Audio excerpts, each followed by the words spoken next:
using a Panasonic camcorder which records in 4K quality, using my elbows on a windowsill as the tripod, if you see what I mean. I'm not using a tripod. I'm going to do a zoom test on the moon.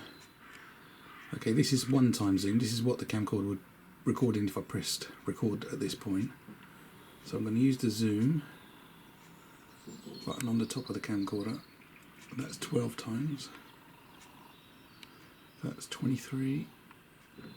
That's 25x zoom. That's optical zoom. That should look good on a computer screen or on your TV screen. Any more zoom I use from now on is now going to digital, so it's basically stretching and expanding the image on the lens. 35x, 42x, and if you go to the edge of the moon you can actually see crater detail. So I'm going to zoom in at the bottom right hand side of the moon for more zoom. Okay, so 45x, 54x. Do you see what I mean now about the moon craters?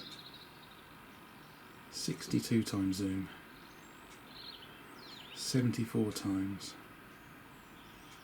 84x. That's 100x zoom. Now, you wouldn't be able to sell any footage like this to, say, for use in a commercial or a film, because it was just not going to look sharp.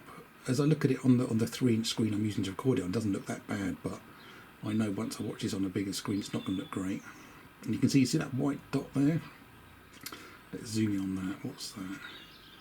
130x, 170x, and you can see how the picture is now shaking. If you were looking at me doing this filming, you would not notice the camcorder moving barely a millimetre, but once you're using this amount of zoom, even the blood pumping through your body would cause this tiny amount of movement. Obviously if I use a tripod I should be able to get it still than this, but it still wouldn't be much more still than this.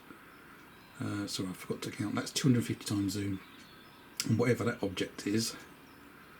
Let's go back to that bottom bit. So 150x, 200x.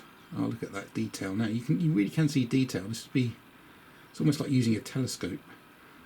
Okay, 250x zoom. That's 350x zoom. 400x. Ah shit. 600x. 600x.